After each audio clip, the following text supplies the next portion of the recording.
The Golden Globe, Chapter 9. "Grab the paddle, Tahiri!" Anakin screamed above the storm. He could barely see his friend in the tumbling waves. Her orange jumpsuit flashed between the rolls of water. He watched as Tahiri struggled toward him, her arms thrashing wildly. "I can't reach the paddle," she cried. "Try again," Anakin yelled. Tahiri tried, but was once more swept beneath a wave.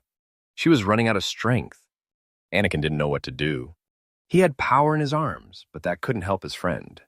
There are all different kinds of power. A strange voice spoke inside Anakin's head. "What does that mean?" Anakin screamed into the wind. There was no answer. He turned toward Tahiri. "Try again," he called. But this time his voice wasn't a scream, it was a command. A command said with the power of the Force. Anakin knew that some Jedi Masters could use their voices to control people. Could it be that he also had that ability? He watched as Tahiri thrashed toward the paddle he was holding out to her. She seemed stronger than before, but Anakin wasn't sure how much longer she could hold herself above the water. He closed his eyes and focused on Tahiri's body, just as he had focused on the 2-kilogram weight that he and Tahiri had lifted in class. "Be light," he commanded. Anakin opened his eyes and saw that Tahiri's head and shoulders were now above the water. Before another wave could sweep Tahiri away, she grasped the paddle. "Hang on," Anakin instructed. He leaned over to pull his friend toward him. A large wave hit the side of the raft. Anakin lost his balance and began to fall into the river. For a brief flash, his eyes met Tahiri's. They were filled with fear. If Anakin fell into the river, they might both drown. Anakin knew he wouldn't be able to concentrate on making Tahiri light or giving her strength if he had to focus on keeping himself afloat. Anakin watched the wild river dance before his eyes. He knew he was about to plunge into the cold water. He could feel his body falling out of the raft. But just as he was about to be caught by a wave, he was yanked hard from behind. R2 had grabbed the back of Anakin's orange jumpsuit with his metal hand and pulled him to safety. Anakin then grasped one of Tahiri's hands and dragged her into the raft. He turned to R2. "Thanks," he said softly. R2 bleeped. Anakin grabbed his paddle and began to furiously stroke. Tahiri lay in the bottom of the raft.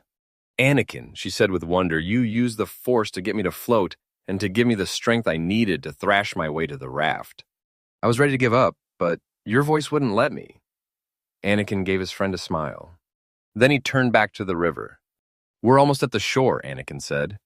"Tahiri, we're going to have to jump out of the raft. The river's going too fast.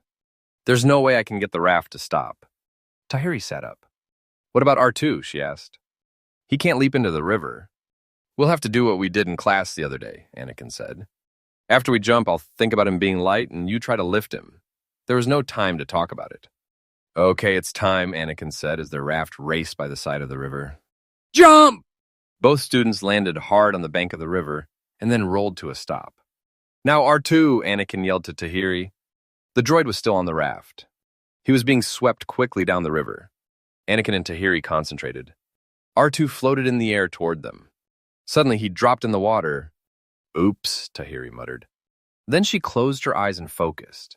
Moments later, R2 landed safely beside the two students. Both Anakin and Tahiri stared down the river as their silver raft continued to race along the waters. "Guess we're not rafting back to the academy," Tahiri said under her breath. It had begun to rain, not just to rain, but to pour. "We've got to find some shelter," Tahiri said to Anakin. The three raced into the jungle in search of a place to hide from the storm. The weather was getting worse. The wind was so strong that it almost carried Tahiri away, and she had to wrap her arms around the trunk of a masashi tree every time it blew. "There's nowhere to hide," Tahiri cried. Anakin grabbed his friend's hand and pulled her deeper into the jungle. They were surrounded by masashi trees, climbing ferns, and large, deep pink flowers. Jungle animals, their fur blue and gold, raced across the floor of the jungle. They must be the Woolamanders that Jason described to me, Anakin thought. But they usually lived in the tops of the masashi trees, he remembered. Anakin guessed that the storm had brought the animals to the ground, that the Woolamanders were looking for a safe place to hide too. "Are those animals dangerous?" Tahiri asked her friend as they ran through the jungle. "I think they're called Woolamanders. And if I remember right, my brother said that they only eat plants," Anakin shouted. They saw hundreds of Woolamanders as they ran. Several times, the two friends had to stop to wait for R2, who kept getting caught on roots and shrubs. Meanwhile, the storm was getting worse. If they didn't find shelter soon, they would be in real trouble. Hey, Tahiri, look over there, Anakin said. Tahiri saw the outline of a building. They ran through the jungle until they reached it. It looked kind of like the Great Temple, but much smaller. And it was in ruins. I think this is one of the structures that was built by the Masasi people, Anakin said. Who are they? Tahiri asked. They were a race who used to live on this planet, Anakin explained. They disappeared thousands of years ago. Well, then they won't mind if we go inside, Tahiri giggled. They ran to the palace. Anakin stopped outside the door to the crumbling building. High above him were dark letters carved into the tan stone. The letters were not basic. I wonder what those symbols mean, he said. Who cares? Let's get inside, Tahiri yelled. R2 bleeped in agreement, and the three headed through the doorway. Inside the palace, it was dark. Tahiri heard the clicks of hundreds of scurrying feet. Anakin, do you hear that? She whispered. Anakin pushed his wet hair out of his eyes and tried to see in the darkness. I hear it, but I can't see anything, he replied. With a beep and a click, R2 lit up the room with a beam of light.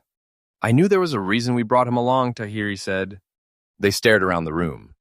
Thousands of tiny black eyes stared back. Woolamanders were everywhere! Yes, I'm sure of it. They don't eat people, Anakin said to Tahiri. He had sensed her fear. Okay, but I still don't have to like them, Tahiri muttered.